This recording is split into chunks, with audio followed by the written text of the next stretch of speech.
Muchas gracias a todos los panelistas. Muy interesante la reflexión y queremos dar paso a un segundo panel donde podamos justamente analizar cómo las entidades filantrópicas desarrollan sus estrategias para generar valor social.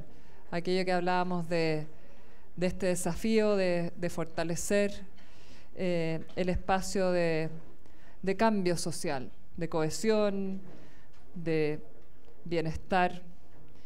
¿Qué prácticas permiten aumentar en el largo plazo el impacto de las intervenciones que tienen las entidades filantrópicas? Para ello quiero invitar primero a Erika La Vega, directora de la Fundación Comunidad. Comunidad es uno de los ejemplos de Fundación Comunitaria de México, un concepto más desconocido en los otros países de la región, esperamos que en desarrollo, un tipo de institución que no es común y que se enfoca en movilizar a una comunidad para aportar al desarrollo de su propia comunidad.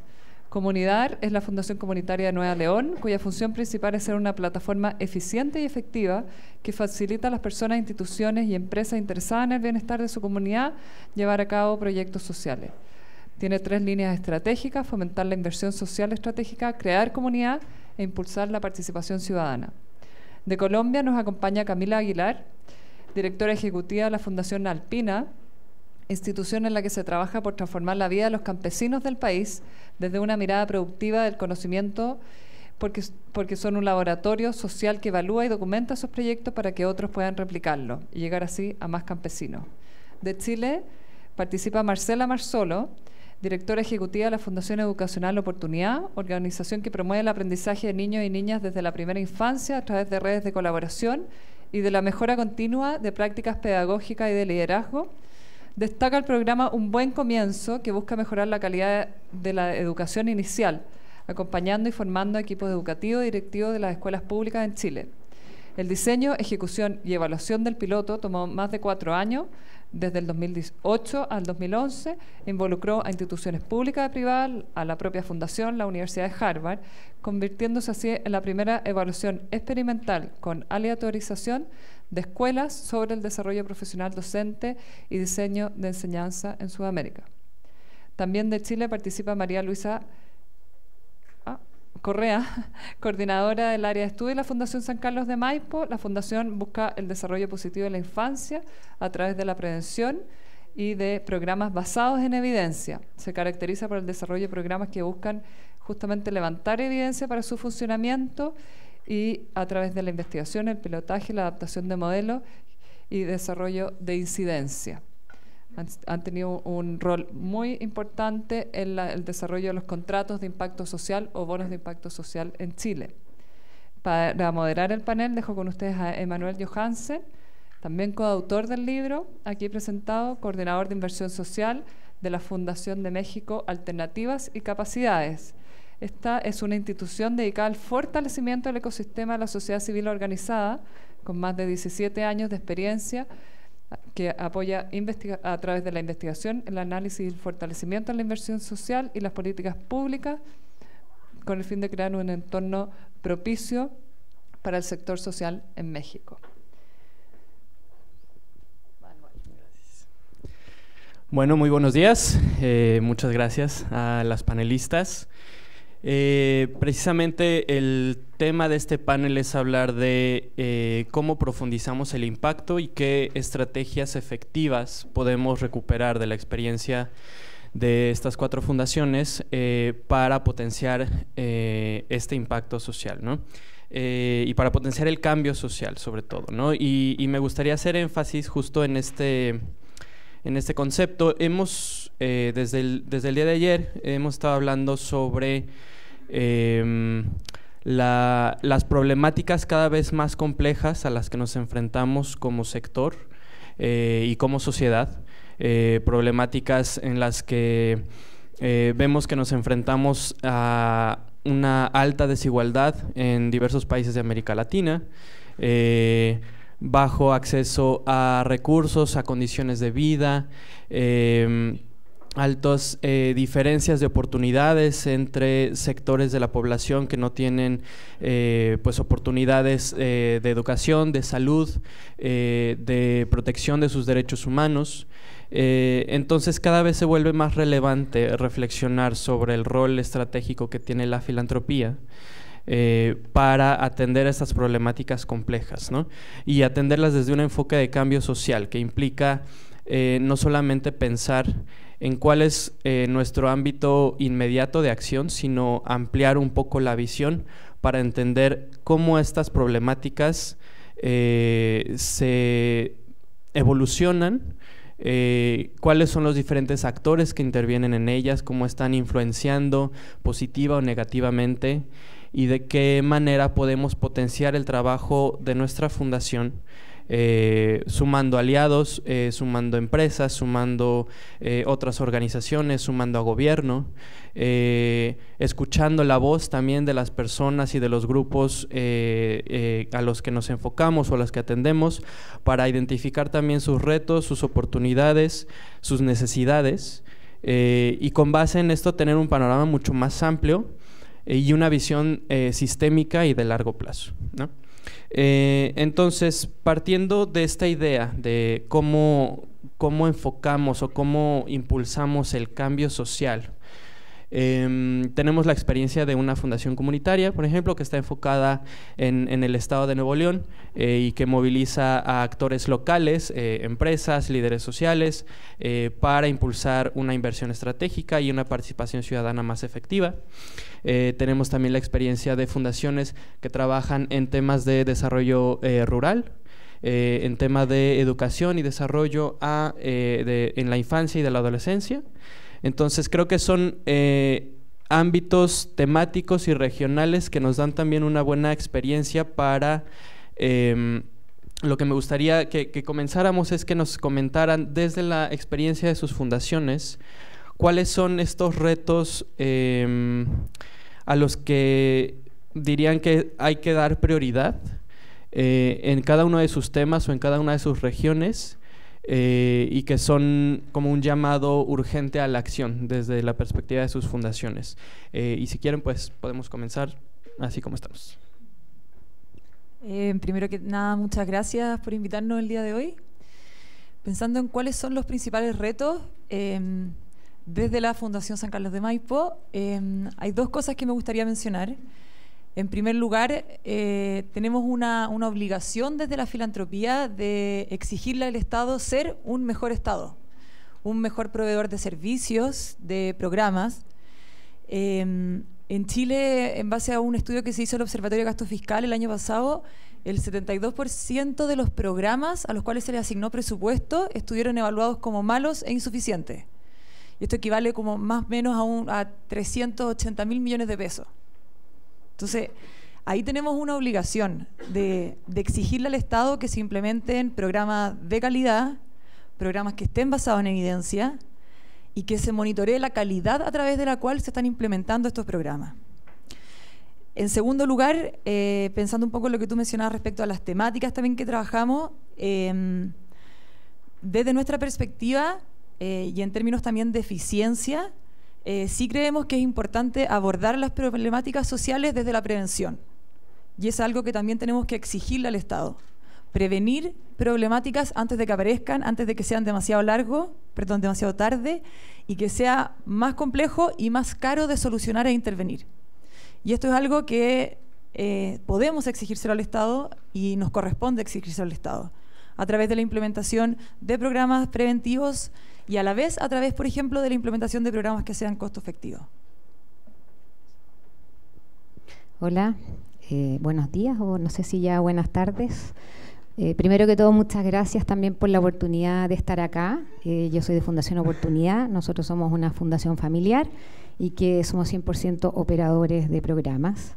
Y desde ahí nosotros trabajamos en educación desde la primera infancia. Creemos que es ahí donde de verdad se juega la posibilidad de cambiar la vida de muchos niños y niñas de este país, y lo hacemos a través de los docentes, de las educadoras, de las asistentes, de los directivos, y trabajamos con ellos de manera colaborativa, en red, con muchos de los elementos que hoy día en la mañana han salido.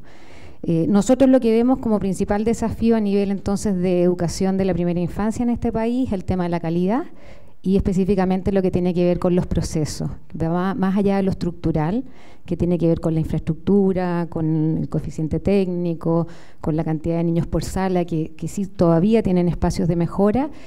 Pensamos que lo que pasa en el aula, a nivel de interacciones entre el adulto y los niños, lo que pasa a nivel de liderazgo pedagógico, lo que pasa a nivel de evaluación, es muy importante y todavía tenemos en este país mucho espacio de mejora. Es ahí donde nosotros hemos puesto toda nuestra energía, es ahí donde hemos generado mucho aprendizaje y también, si lo vemos en el sentido de lo que planteabas tú, como que qué le debiéramos pedir quizá al Estado, es tomar lo que algunos ya hemos descubierto que funciona. Nosotros hemos descubierto temas muy interesantes, sentimos que hemos logrado influir, pero aún falta como que de alguna manera se hagan cargo de temas, por ejemplo, como la asistencia de los niños a clase.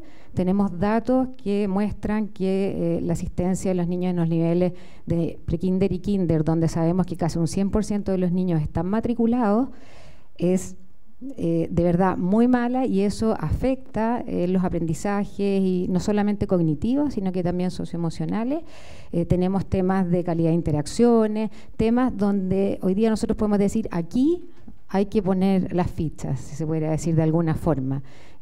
Aprender de los que de alguna manera hemos podido y hemos tenido la posibilidad de tomar los datos, de tener la evidencia y poder hacer de eso una política pública. Nosotros, si bien somos operadores y trabajamos con las comunidades, también hemos destinado harto de nuestro esfuerzo en incidir y en colaborar con otros para que no quede solo en ese universo de escuelas. Nosotros estamos en 150 escuelas, principalmente en zonas rurales en Chile, en escuelas públicas, sino que también otros puedan tomar estos aprendizajes y de esa manera, con algo que nosotros ya sabemos que funciona, ojalá se puedan tomar esos temas. Eso yo diría que son como los retos. Muchas gracias. También me uno al agradecimiento por habernos invitado a este panel. Creo que es una gran oportunidad poder conocer distintas experiencias y poder compartir la propia. En cuanto a tu pregunta puntual de los retos en el sector, yo quisiera arrancar con uno un poco más macro relacionado con el tema del desarrollo rural. Yo creo que no solo, digamos, para el sector, sino en general para los temas de política pública, hay una discusión importante para entender cuál es esa dinámica del desarrollo que hay detrás y dejar de separar un poco el tema rural del tema urbano y empezar a entender cuáles son esos vínculos, cuál es la importancia del tema rural dentro del desarrollo de las ciudades y demás. Digamos que es un tema obviamente mucho más amplio de lo que compete a la fundación, pero sí es en el marco en el cual estamos. Entonces, ya que mencionas retos, creo que ese es un reto grande para todos, entender esa dinámica y esas conexiones que existen para entender que muchas veces lo que termina siendo la población objetivo de fundaciones en las ciudades está ahí por falta de políticas puntuales en el tema rural. Entonces lo quisiera mencionar, digamos, como una sombrilla amplia para la problemática. Y también me uniría un poco al tema de uno de los retos más grandes que tenemos en general, es el tema de incidencia. Yo creo que todos acá y en los distintos paneles y espacios se ha mencionado cómo todos buscamos llegar un poco más allá. Tenemos una población objetivo, un foco, pero cómo podemos lograr que estos programas trasciendan y tengamos un efecto más allá. A mí me parecía muy interesante ayer lo que mencionaba Matthew hay una definición de impacto que es más la académica, de qué quiere decir eso en términos académicos, y creo que en el caso de la Fundación Alpina nosotros también estamos, por ejemplo, llevando a cabo una evaluación de impacto con todos los dolores de cabeza que eso implica y demás, pero también es bien importante ver qué otras cosas quiere decir impacto, y creo que el tema de incidencia es uno muy grande. Una vez yo tenga ese muy bonito documento que dice unas cosas maravillosas, ¿qué puedo hacer y a dónde puedo llegar para que eso tenga un mayor impacto? Ahí sí llegué a una mayor población. Entonces yo creo que hemos, digamos que hecho cosas, pero creo que un reto es ver cuál es ese paso que sigue, cuáles son los espacios donde uno tiene para compartir los resultados, para discutir cuáles son las cosas que uno como digamos entidad filantrópica que tiene la responsabilidad de hacer, y es no solo llegar a una población puntual con unos resultados y lograr esos resultados, sino ver eso cómo puede replicarse o aprender o equivocarse, que creo que también eso es importante, y es importante tener esos espacios donde uno pueda aceptar, mire, acá me equivoqué, pero esto se puede solucionar de esta forma, y aprender de eso, no solo los espacios para contar las cosas, las buenas, sino también las malas. Entonces diría que esos son como los dos retos a resaltar.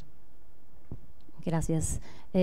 Bueno, nosotros somos una fundación comunitaria y nos describimos como una plataforma de desarrollo para que proyectos sociales sucedan y sucedan bien. Poniendo un poco en contexto, Nuevo León es de los estados más ricos de México. Su capital, Monterrey, tiene uno de los municipios más ricos de América Latina, que es San Pedro Garza García, pero tristemente, de acuerdo al índice de Gini, también está en el grado de desigualdad más grande a nivel país. Entonces, ese es el gran reto que estamos enfrentando con la labor de la fundación, y el principal reto es cómo hacer.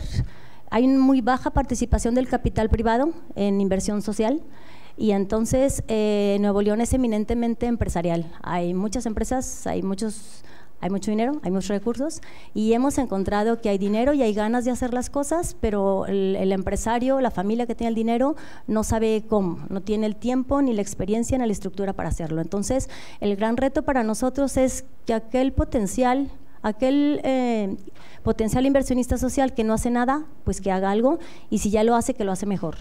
Un gran reto es eso, incrementar el capital privado en beneficio del sector social. Y el otro gran reto es cómo formarlo. Queremos pasar de que sea donante, que sea inversionista social. Queremos animarlo a que se arriesgue a arriesgar con el sector social, porque si en la empresa eres capaz de poner capital semilla y esperarte 5 años al retorno económico de tu peso, ¿por qué en el sector social nos pides resultados a corto plazo? ¿Por qué no inviertes? ¿Por qué no perdonas los errores? ¿Por qué no haces laboratorio como en tu empresa? Tenemos que ver al sector social, y hay que educar al inversionista social a verlo así, ¿no? A dejar de ser cortoplacista para que sea a mediano y largo plazo, que se case con una causa más a largo plazo. Somos un equilibrio entre el que tiene el dinero y quiere tratar al sector social como empresa, y la empresa que luego quiere quedarse así como que de buena voluntad, ¿no? Entonces nosotros tratamos de ser el punto medio entre el que tiene el dinero y bájale tantito a tu expectativa, y tú que trabajas súbele tantito a tu profesionalización, ¿no? Y entonces ahí somos como el actor neutro. Tenemos que hacerle entender al empresario que las personas no cambiamos con el ejercicio fiscal, quieren tratarnos como empresa, ¿no? Y el sector social no damos resultados al 31 de diciembre. Entonces, ese es nuestro rol principalmente, y esos son los retos a los que nos enfrentamos en una sociedad tan productiva, tan eficiente, tan exigente. Tenemos que buscar el punto medio para llevar esos niveles al sector social, y a eso nos dedicamos.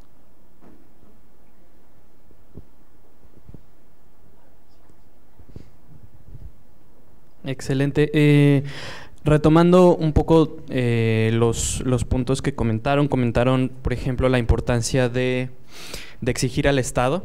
Destaco esta parte que tiene que ver también con cómo desde el sector de organizaciones civiles nos posicionamos desde una postura política, no partidista, no de afiliación partidista, sino más bien dimensionando que los problemas sociales tienen una vertiente política, ¿no? Y que el Estado es un actor esencial en el cual debemos o con el cual debemos trabajar, o al cual debemos exigir ciertos resultados o ciertas prácticas o ciertas actividades, ¿no?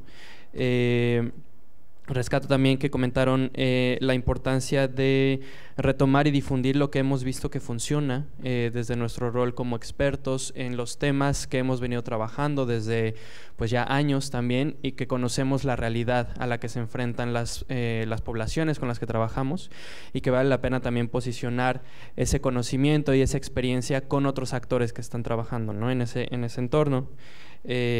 Aprender a equivocarse también, aprender de los errores y reconocer también la importancia y el valor que tiene recuperar esos aprendizajes para fortalecer el trabajo propio. Y algo que me gustó que comentaba Erika, que es como mediar entre visiones de diferentes actores que pueden tener a lo mejor visiones muy distintas o modelos muy distintos de acercarse a las problemáticas, y que nos toca a nosotros ser como esos mediadores que puedan conciliar la visión y que puedan juntar los esfuerzos hacia un objetivo común, ¿no? Y que creo que parte de estas participaciones ya nos dan también algunos visos de lo que desde sus fundaciones han visto que son elementos clave que nos están llevando hacia incrementar el impacto de nuestro trabajo, ¿no? A partir de esta experiencia que ya comenzaron a compartir, la siguiente pregunta sería si pudieran identificar los puntos clave que no deben de faltar en el trabajo interno de sus fundaciones para potenciar el impacto, ¿cuáles serían esos? En primer lugar, y creo que lo mencionamos un poco, es el trabajo de un plan constante de incidencia. Desde nuestro caso particular, por ejemplo, la Fundación San Carlos, si bien buscamos incidir, los programas tienen un plan de incidencia desde un inicio. Desde la selección del programa, del diseño del programa, hasta que se diseña el sistema de réplica o diseminación, tenemos que tener siempre en mente un plan de incidencia. ¿Por qué, a dónde y a cómo queremos llegar? Y por otro lado, y de eso yo soy fanática, sí creemos que es fundamental la evaluación. La evaluación, el monitoreo, y estamos hablando de evaluación y monitoreo de alta calidad, lo cual no necesariamente implica altos costos. Nosotros hace ya 5 años más o menos trabajamos colaborando con fundaciones más pequeñas en el diseño de sistemas de monitoreo, en el cual se utilizan plataformas gratuitas de Google, por ejemplo, de manera que cualquier institución que quiera monitorear sus procesos lo puede hacer. Y no cualquier monitoreo, sino que un monitoreo que sea en base a resultados, un monitoreo en tiempo real, que nos permita ir llevándole el pulso a las intervenciones, ir pudiendo ajustar, modificar las intervenciones a la medida que va pasando el tiempo y no tener que esperar 5 o 10 años para decir efectivamente nos equivocamos, no era por aquí el camino.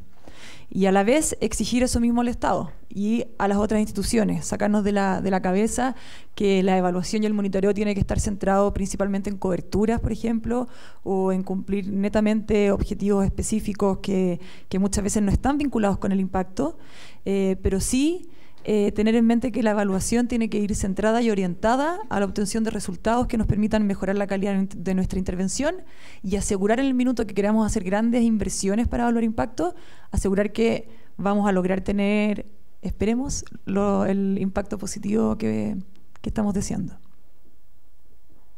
Gracias. Nosotros como fundación comenzamos en 2008 con una evaluación experimental que duró 4 años, que tuvo muchos desafíos, pero desde ahí seguimos con un modelo de mejoramiento continuo que se ha instalado tanto en las comunidades educativas con las que trabajamos como en el equipo interno. O sea, eso para nosotros es clave, el uso de los datos para tomar decisiones, el no decir creo que esto funciona porque se veían contentos, sino que por qué creo que funciona, eso para nosotros es muy importante y eso es parte de la cultura organizacional. Y yo diría también que nosotros tenemos 4 ejes estratégicos que todos apuntan finalmente a cómo sostener este impacto. Uno tiene que ver con sustentabilidad, el otro tiene que ver con influir o incidencia, el otro tiene que ver con comunicar y el otro tiene que ver con transferir. Estamos todas las áreas y programas de la Fundación siempre pensando en esos 4 ejes estratégicos y de esa manera no se nos puede en el fondo ir la posibilidad de que lo que nosotros hacemos y hemos aprendido hoy día con las comunidades educativas es posible que también otros lo puedan hacer, es posible que sean temas a nivel país, a nivel de política pública y ahí en realidad ponemos como todo nuestro esfuerzo. Yo creo que coincidimos con el enfoque, pero digamos tratando de resaltar algo diferente. En el caso de la Fundación Alpina, nosotros lo que hemos trabajado también es en tratar de entender la receta, que es un poco lo que está detrás. Muchas veces nos enfocamos y nos pasaba a nosotros tratando de fortalecer ese eje de incidencia, teniendo una conversación con el Ministerio de Agricultura, donde decían, claro, ustedes tienen unos resultados maravillosos en mejorar la productividad, en poblaciones campesinas, en mejorar los ingresos, pero a mí me interesa, me decían ellos, saber cómo lo hacen, porque yo también, desde el punto de vista del ministerio, pues tengo políticas públicas que quisiera mejorar. Entonces, por lo general uno sabe cómo lo hace, pero no está como escrito. También entonces el reto es sacar esas recetas, ¿no? Como cuáles son esos comos que también los mencionaban antes, de una forma más detallada para tener esos modelos o esas metodologías disponibles que permitan que efectivamente se dé el impacto. Nosotros también tenemos, digamos, adicional al eje de trabajo de productividad y de trabajo de proyectos productivos, tenemos un eje de gestión del conocimiento en el que está todo el tiempo tratando de entender qué está pasando ahí dentro, y vinculado con un eje de incidencia en políticas públicas donde uno pueda efectivamente poner a disposición esos modelos que entendió. Entonces, digamos que yo creo que el monitoreo constante de los resultados. Hay otro ejemplo que me gusta poner, y es, muchas veces pensamos que el tema de resultados es una camisa de fuerza, y en realidad en el tema social no necesariamente lo es. Lo que nos da es información para ver cómo podemos mejorar o hacia dónde podemos ir. Nosotros tenemos el caso de un proyecto de empoderamiento económico de mujeres rurales, en el que nos dábamos cuenta que las mujeres con baja educación y de mayor edad no estaban asistiendo a las capacitaciones grupales. Entonces, eso no quiere decir que uno decida que o no trabaja con ellas o no.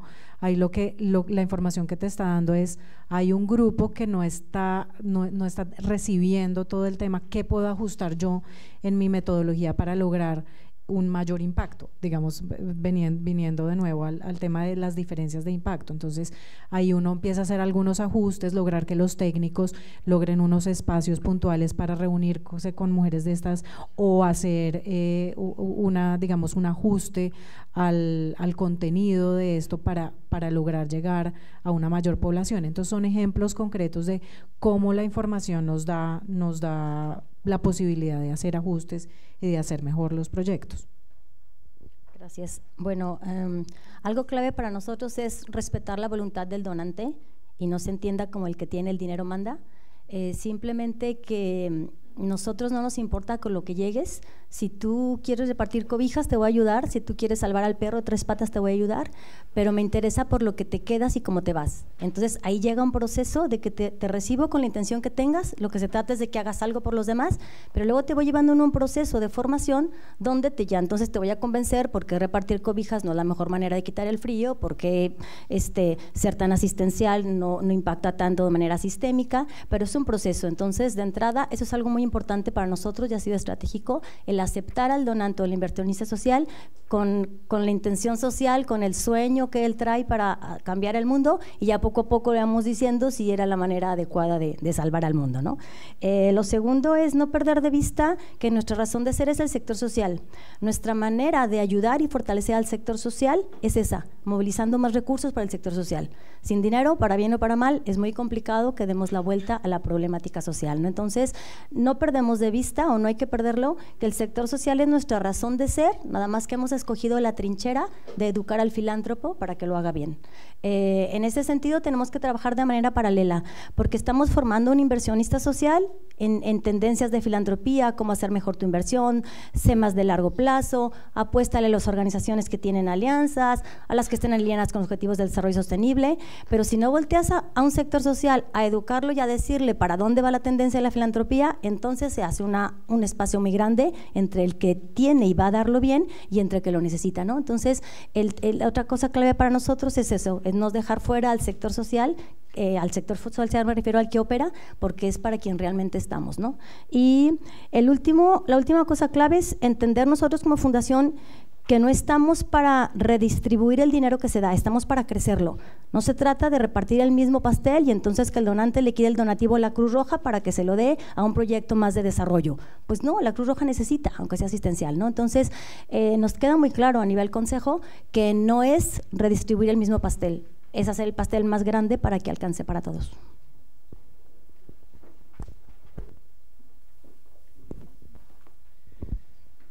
Excelentes participaciones, muchísimas gracias. Aprovechamos un poco para abrir el espacio si tienen preguntas, comentarios. Creo que por acá queremos ya comenzar con Matthew. ¿Me escuchan? Sí, perfecto. No, primero, muchas gracias a todos. Uno de los objetivos de nuestro encuentro, ¿no?, es identificar y compartir mejores prácticas y tenemos 4 ejemplos, 4 casos ejemplares, así que muchas gracias. Lo que quería señalar o destacar es algo más que fue implícito. Quiero retarles a todos nosotros aquí.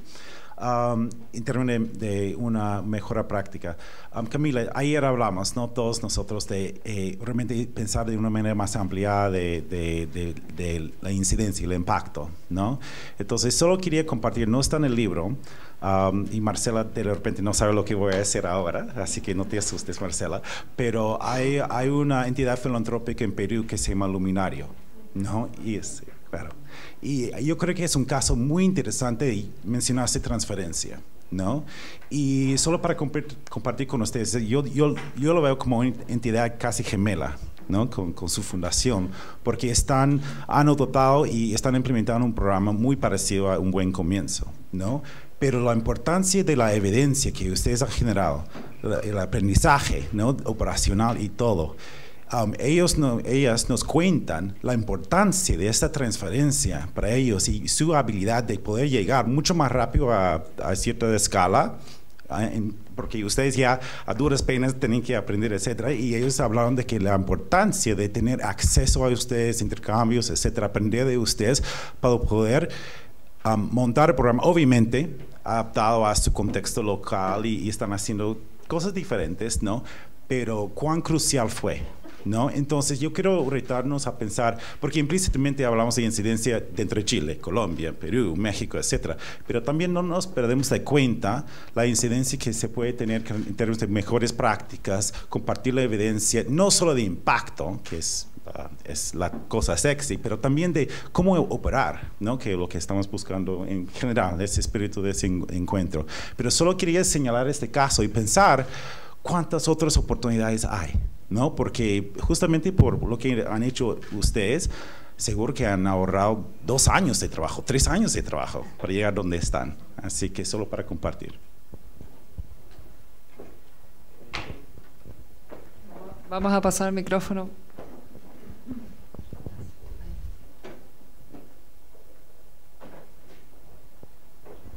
Hola, buenas tardes. Soy Macarena de Tesoros, una empresa que tiene fines sociales, que trabajamos con programas, con comunidades. Entonces mi pregunta es para Erika. Encontré muy interesante todo lo que hablaste. Si pudieras profundizar precisamente en la generación o en este eje estratégico de crear comunidad, con respecto a tus programas, en el crear comunidad. Si pudieras profundizar un poco más como estrategia para este impacto del que estamos hablando. Gracias. Nosotros no trabajamos directamente con organizaciones que operan. La manera en que nosotros sumamos al sector social es creando comunidad entre los mismos filántropos que van a apoyar. Entonces no es que no te podría compartir una experiencia de cómo trabajamos con grupos de base, como semillas, no, porque nuestro enfoque ha sido hacer comunidad y hacer sinergias y mejores prácticas entre fundaciones empresariales y familiares de segundo piso. Y entonces tenemos eventos de formación, capacitaciones, reuniones de mejores prácticas para que se consoliden y sean más estratégico el sector social que reparte a los programas que operan. Y esa es nuestra manera en que nosotros tratamos de hacer comunidad, pero especialmente a través del filántropo o el potencial filántropo. Solo como para complementar, si te parece interesante y trabajan con comunidades y creando comunidad, nosotros en la Fundación San Carlos de Maipo trabajamos hace ya 8 años implementando el sistema Comunidades que se Cuidan, que está en Colombia también, si no me equivoco, con la ONG Nuevos Rumbos, que es un modelo americano de Communities That Cares, que tiene distintos estudios longitudinales en Estados Unidos y es un sistema que está basado en evidencia, en el cual se fundamenta sobre la base de que la misma comunidad cree comunidad a través de la identificación de líderes clave, que la misma comunidad va trabajando sobre ellos, o sea, junto a ellos, seleccionándolos y fortaleciendo instituciones o espacios que la misma comunidad valore y se rescate el valor del liderazgo. Entonces, si quieres buscar más información sobre ese modelo, está el Comunidades que se Cuidan y el Communities That Cares.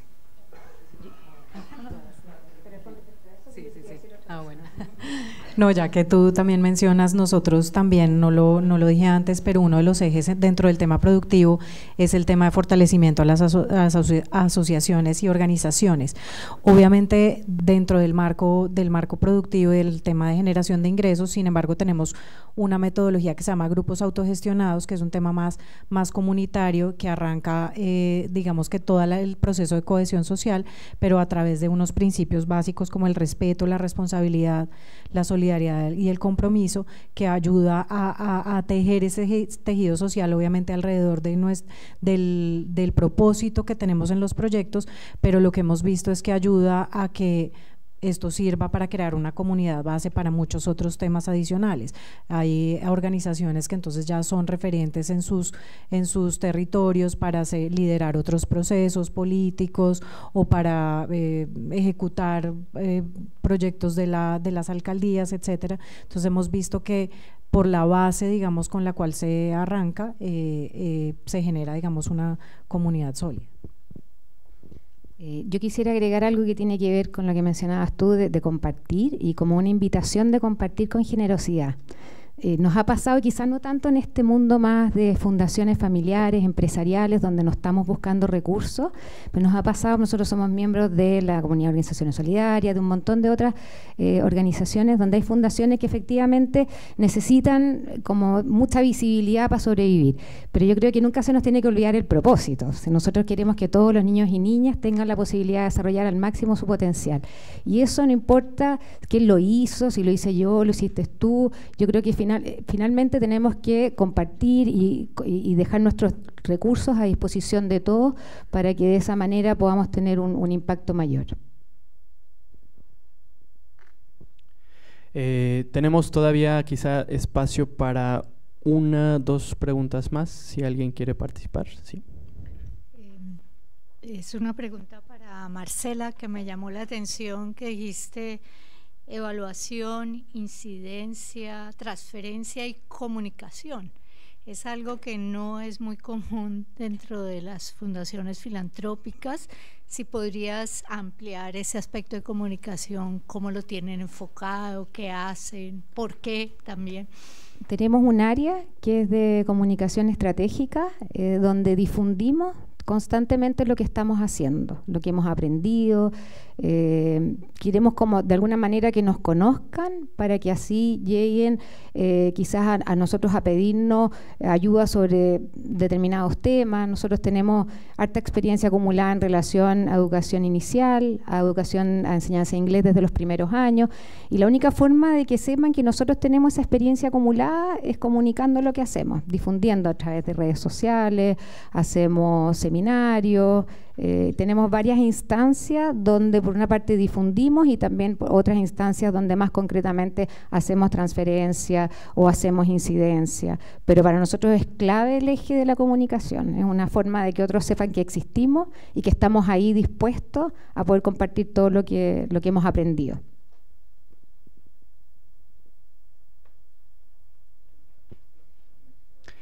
Listo, pues muchísimas gracias. Recapitulando un poco puntos clave que abordaron, hablaron de la importancia de tener planes de incidencia, la importancia de la evaluación y monitoreo, que no necesariamente implica altos costos, sino que se puede implementar de forma efectiva, y que la importante es que recupere aprendizajes, ¿no?, para fortalecer el proceso y el trabajo cotidiano.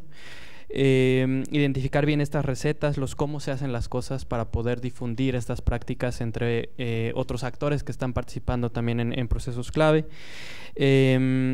Visibilizar las tendencias, y que no se trata solamente de quedarnos con lo que hacemos, sino ampliar la oportunidad, los recursos disponibles, y sumar más actores que estén participando también en los temas y en las estrategias que estamos impulsando de manera colectiva.